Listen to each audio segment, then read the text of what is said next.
FOMO11 é o ETF da Hashdex Cripto sobre as tendências do mercado. Galera, lembrando que esse vídeo não é uma recomendação de investimentos, tá bom? Pessoal, o FOMO11 está sendo lançado, as negociações dele ainda não estão disponíveis, está seguindo o cronograma que está ali no site deles. Está aqui previsto para o dia 16 de abril para ele começar a ser negociado, mas a gente já vai conseguir dar uma analisada em termos do que a Hashdex está propondo, como é que funciona um pouquinho desse índice, dessa dinâmica, qual que é a proposta e o que isso representa para o nosso mercado, tá? Eu vou dar a minha opinião no final aqui do vídeo, né, depois desses comentários todos, mas eu já adianto para vocês. Esse não é um ETF da minha preferência por diversos motivos, eu vou explorar agora, mas ele é muito importante para o mercado brasileiro, beleza? E já comenta para mim então, você gosta de ETFs cripto e prefere os relacionados aqui a fatores e momentum ou apenas os convencionais, moeda única ou até mesmo uma cesta como os mais conhecidos aí, né? Bom, vamos lá. Então, pessoal, o que o FOMO11 está fazendo na prática é juntando aqui as criptomoedas, porém aqui em termos de um fator, tá certo? Então, o que esse ETF está fazendo? É basicamente tentando seguir um índice, né, replicando o índice, chamado aqui Kaiko Hashdex Risk Parity Momentum Crypto Index.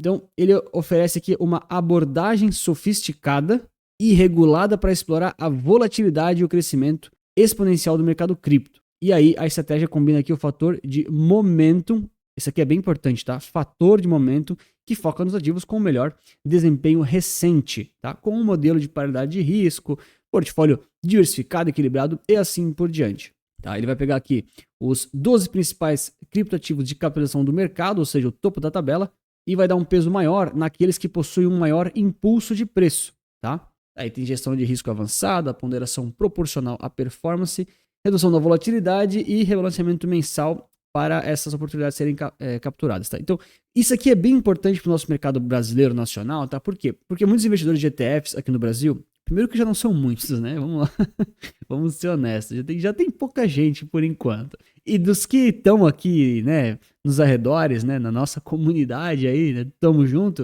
o que acontece é que muitas dessas pessoas só conhecem os ETFs e os índices convencionais. Eles não conhecem os índices e os ETFs de fatores, tá certo? E os fatores, eles nada mais são do que a representação técnica e matemática e lógica de alguma coisa que tem em algum tipo de ativo.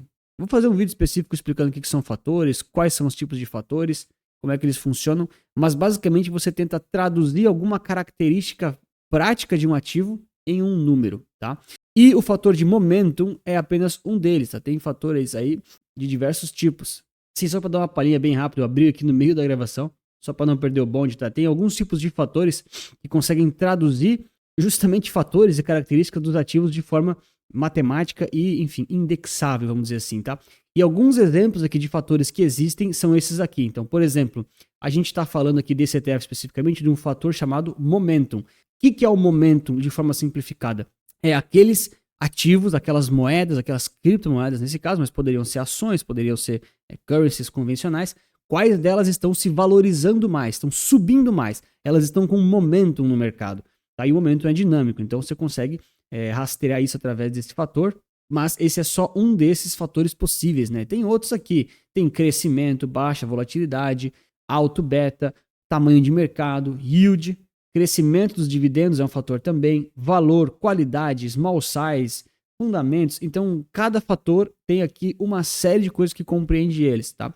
E esse talvez seja uma das principais contribuições que o ETF FOMO11 está trazendo aqui para nós, porque ele está trazendo cada vez mais os fatores, e os smart betas vão entrar junto, né? Enfim, aqui para o mercado brasileiro, tá? A gente precisa cada vez mais dessas soluções um pouco mais inteligentes, um pouco mais elaboradas, tá bom? Mas basicamente aqui o índice aqui, ele vai pegar as 12 principais criptomoedas e vai ordenar elas, né? Vai definir aqui a ordem delas por peso, por percentual, capitalização, aquela coisa toda, em termos de quais subiram mais recentemente. Tá? Eu estou resumindo aqui em uma frase. Então, a gente sempre vai ter aqui o top 12 ordenado, ou seja, com mais peso, para qual delas subiu mais recentemente. Esse é o resumo do resumo, tá bom? Então, é muito interessante porque você consegue capturar tendências, né? Pô, subiu, né? Do nada subiu um monte. Ela não era mais pesada ali no portfólio, mas agora ela é. Muitas vezes essa subida que essa moeda teve, ela continua. pelos próximos meses ou semanas, enfim, né? E aí você consegue estar junto nesse movimento. Porém, existe também aqueles casos de que você está chegando no fim da festa, entende? Porque geralmente quando o mercado faz topo, é quando ele mais sobe, quando ele mais estica e quando ele se mais valoriza. Então tem que tomar cuidado aqui, porque principalmente para criptomoedas, tá? Se fosse fator de momentum, de small caps, em uma economia crescente, sem crise, mais tranquilo assim, mas quando a gente tá falando de criptomoedas, cara, daqui a pouco uma meme coin entra aqui e ela sobe um monte, você pode acabar entrando junto, tá? Tô exagerando, né? Eu sei que eles têm aqui algumas limitações, algumas tem gestão de risco também, tá? Mas você pode estar exposto a chegar no fim da festa, tá? Então, esse é um dos maiores riscos que eu já vejo aqui de cara por causa da lógica, tá certo? Um outro risco é os ativos que não estão nos top mais valorizados, eles estão lá embaixo da tabela, né? Vou pegar aqui o ETH, por exemplo, agora, tá? Exemplo da vez. O ETH está muito mal na foto, ele não está se valorizando, ele não está subindo, ele não está dando retorno, então ele está bem no final da tabela nesse exato momento. Mas será que não é o ETH dentre esses todos que tem a maior probabilidade ou possibilidade de se valorizar mais do que os outros? Aí é claro que tem uma discussão imensa em relação a isso, você deveria avaliar ativo por ativo, tem métodos, tem discussões, mas em muitos casos, estatisticamente falando, os ativos que estão ali menos valorizados ou que estão com a menor valorização recente são os que possivelmente terão maior retorno no curto prazo, pelo menos. Tá? Anthony, mas isso não é importante. Cara, talvez não seja importante, mas é um risco também, que você está comprando muito aquele que já subiu e vai corrigir ou cair, e você está comprando pouco daquele que ainda não subiu e possivelmente pode ser o que mais vai subir. Tá? Então, tem que tomar só um pouco de cuidado com isso, principalmente no mercado cripto, que é muito volátil, muito, muito volátil mesmo. E eu não sei se você gosta de criptomoedas e de ETFs, mas se gosta aqui desse vídeo, já deixa o like e se inscreve aqui no canal. Então, nesse exato momento, a gente tem aqui as cripto que estão posicionadas, né, como Tron aqui com 24%, Bitcoin Cash com 12%, Bitcoin só com 11,5%, tá? Mais um parênteses. Pessoal, eu sei que eu estou dando minha opinião de forma um pouco negativa, né? Eu não gosto muito desse ETF, eu acho que a proposta dele não é muito do meu agrado, mas eu respeito, acho importante ter soluções dessa. Mas olha só, você está comprando mais Tron e Bitcoin Cash do que o próprio Bitcoin. Cara, assim, eu entendo que são estratégias, cada um tem a sua, eu respeito isso, mas para mim é inconcebível você se investe em cripto, você ter mais cripto, alguma cripto mais do que Bitcoin. Bitcoin, na minha opinião, deveria ser a sua cripto principal da carteira, tá? É claro que você pode sobrepor com um ETF cripto puro, de Bitcoin puro, você consegue fazer várias coisas, mas se você não fizer, se você não começar a tomar muitos cuidados, você vai estar comprando mais altcoins aqui aleatórias, que às vezes você não gosta, que são projetos. Esse aqui é muito polêmico, né? O Bitcoin Cash é muito polêmico, enfim, do que propriamente o Bitcoin ou do que outras cripto que tem um peso de mercado maior, tá? Então, olha só o que eu falei. Capitalização de mercado muitas vezes é mais importante do que momentum. É isso que eu tô tentando dizer, tá? Não sei se o pessoal entende assim de cara. Aparentemente às vezes não entendem, mas tranquilo, eu vou me esforçando para mais gente entender, né? E aí depois tem aqui o Ripple, né? Ripple com 8,3%, Polkadot e assim vai, né? Com os pesos já menores, um pouco mais equilibrados, tá bom? Mais algumas informações aqui importantes, tá? Só pra gente não perder o fio da meada aqui. Então, a liquidação e pagamento em D+4, tá? Então, um pouquinho diferente, né? Do nosso mercado convencional. E a tributação dele aqui, né? Bem relevante isso aqui, tá? Primeiro, né? Em termos de imposto de renda aqui, 15%, tá certo? Padrão aqui dos ETFs de renda variável do Brasil. E a taxa de administração aqui, cara, beirando 2%, né? Então, uma taxa bem considerável. Enfim, a gestora deve cobrar o que acha, né? O produto é dela. Eu entendo se eles querem cobrar mais, menos. Cripto ainda não é barato para administrar o ETF. Você precisa ter sistemas e processos ali para administração da gestora que são um pouco mais burocráticos e caros do que uma ação, tá bom? Então eu entendo que o custo é um pouco mais alto, mas 2% é doído, hein? Cara, é doído, né? A gente pega aí um ETF de ações convencional, já tá 0,10 no Brasil, né? Mas tudo bem, é a proposta deles aqui, né? Enfim, ninguém é obrigado a comprar. Eles botam aqui o preço, né? Quem quer compra, né? Enfim, vai estar disponível aqui nessas plataformas. Então, se você realmente quiser comprar, aparentemente tem que ser por uma delas, pelo menos por enquanto, tá? Eu senti falta aqui, pessoal da Hashdex, de um material publicitário mais fácil de encontrar, tá? Eu até olhei aqui os documentos, mas não tava nada muito claro, tá? Ah, Anthony, tem aqui umas coisas e tal, mas não é material publicitário, a gente queria ver a propaganda mesmo, né, para dar uma olhada, tá bom? E aí, eu naveguei até o site da Hashdex Internacional e eles oferecem aqui o mesmo produto praticamente, tá certo? Então tem aqui algumas coisinhas a mais, são os mesmos ativos com os mesmos percentuais praticamente, tá bom? Esse aqui no caso é para ser comprado lá na Europa, tá? É porque lá ele se chama Ramo, ele não se chama FOMO11, porque esse aqui ó, é hash, o H é de Hashdex, né? E o MO é de Momentum, né? Então ó, aqui, né? Uns 4 milhões de dólares, fundo bem pequeno ainda. Mas eu consegui aqui encontrar uma matéria aqui do Blockworks, que eles falam aqui em relação aqui a esse índice, né? Em relação aqui ao momento de algumas criptos, tá? Eles colocam aqui um pouquinho do índice calculado de forma retroativa, tá? Mas aqui fica, pô, respeitosamente aí, né? Pessoal da Hashdex, gosto muito dos produtos de vocês aí, mas faltava um estudo desse mais fácil no site para os investidores, tá? Poxa, faltava mesmo que fosse propaganda, tá? Eu entendo que é para vender e tal, ok, tá tudo certo, mas faltou um estudo retroativo do índice com os benchmarks, versus Bitcoin, versus outras cripto, versus total market cap, para o investidor conseguir olhar um pouquinho na média, né, como é que foi esse desempenho. Um PDF com uma apresentação básica, isso é básico, né? Não precisa também em janelas móveis, isso aí eu sei que muita coisa o pessoal tem que se virar para conseguir, mas um pouquinho podia ser mais fácil para o investidor, né? Mas vamos lá. Então aqui a gente está olhando aqui o Blockworks, tá? E ele fala justamente aqui, ó, o Winter Hashdex Risk Parity Momentum Index. Então é esse índice mesmo. E aí a gente tem ele aqui enfim, nesse estudo que eles colocam, tá? Então em amarelinho aqui, laranja, o Bitcoin, e esse azul escuro aqui é o VHashMom, né? Então esse aqui é o Winter Hashdex Momentum, né? Então, beleza, é o índice na prática, tá? E o que a gente avalia aqui? Essa parte é importante do vídeo. Anthony, subiu mais. O ETF de Momentum subiu mais do que o Bitcoin. Sim, pessoal. Esse tipo de coisa é importante que você soube identificar, mas não é uma informação assim ultra relevante, tá? É verdade isso, é importante a gente olhar, mas vamos analisar não apenas os fatores tão básicos aqui, tá? Fatores não, perdão, elementos, tá? Fatores pode confundir com a proposta do ETF. Então o que a gente percebe? Correlação total, né? Quando eles fazem topos ou fundos com o Bitcoin, é o mesmo momento, é nos mesmos meses, nos mesmos picos, nos mesmos sentimentos de mercado, ok? Ok. Mesma coisa acontece aqui também e assim por diante. Segundo ponto, ele é muito mais volátil, né, pessoal? Então, cara, naturalmente, vocês estão vendo aqui, né, que quando o Bitcoin aqui deve ter subido algo próximo de 100%, tô olhando, assim, tô fazendo uma conta no olho, né? Se aqui é 200 e aqui é 0, na metade é mais ou menos 100, um pouquinho menos. Não importa muito. O nosso colega aqui, ó, o VHashMom subiu 600. Então, pô, um beta altíssimo, né? Aqui, 6 vezes aqui, pelo menos, nessa única janela, né? E a mesma coisa a gente percebe também nas quedas, né? Então, quando ele reduz aqui de 600 para próximo de 100%, ou seja, reduz ali também, né? Divide por 6 ali, né? É o mesmo momento que o Bitcoin cai, só que ele cai, teoricamente, menos ali em termos percentuais. Você sente menos essa variação negativa.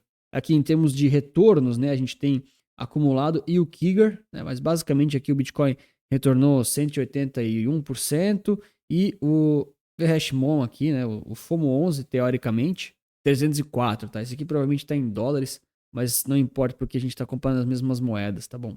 E temos aqui de Kiger, que é o retorno acumulado anualmente em termos de crescimento. Bitcoin aqui com 28% de crescimento ao ano e o VHashMom, o FOMO11, com basicamente 39% ao ano, tá? Então, de fato, ele rendeu mais, ele subiu mais, sim, mas ele é muito mais volátil, tá certo? Olha só, mais um estudo muito legal aqui do pessoal da Blockworks, na mesma matéria, tá? Tô lendo. Então, aqui a gente tem a frequência que a criptomoeda aparece entre o top 3 aqui do índice, né, do ETF, tá? Então, a principal delas foi TRX, né, Tron, que apareceu aqui mais de 15 vezes no top 3 desde o início do estudo, tá certo? Depois vem o próprio Bitcoin e aí vem Ripple, Solana e Ethereum. E os outros, né? Beleza. Bom, então vamos lá, né?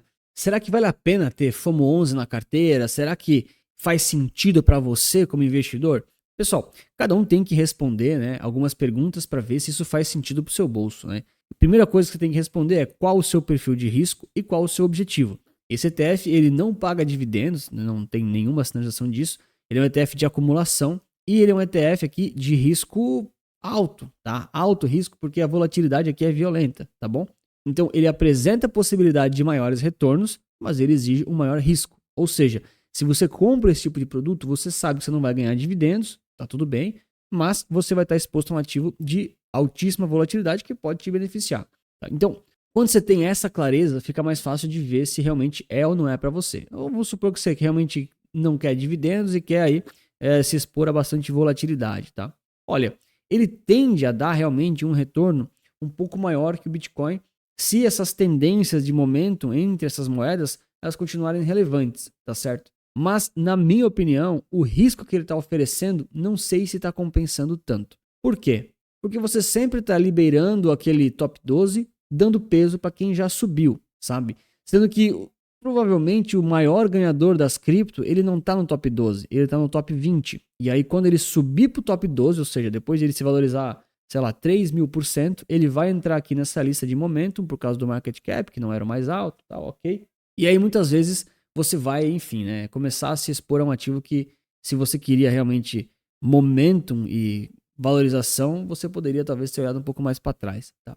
Agora, a proposta dele é boa, a intenção é boa, a gente está explorando fatores, está discutindo um tema bem mais avançado já, mas na minha opinião é muita volatilidade para efetivamente pouca confiança de retorno, tá? Vou botar nesses termos para ninguém entender errado. Ah, Antônio, eu gosto de volatilidade, eu acredito que o mercado cripto ele vai realmente premiar quem aproveitar os momentos, que são coisas um pouco mais de curto prazo, tem que ter uma complexo, né, ok? Então, cara, tudo bem, tá? Eu entendo. Agora, eu vejo isso aqui como uma posição satélite, né? Por exemplo, nas carteiras recomendadas, você vai botar, Anthony, porque ele nem foi lançado ainda, tá?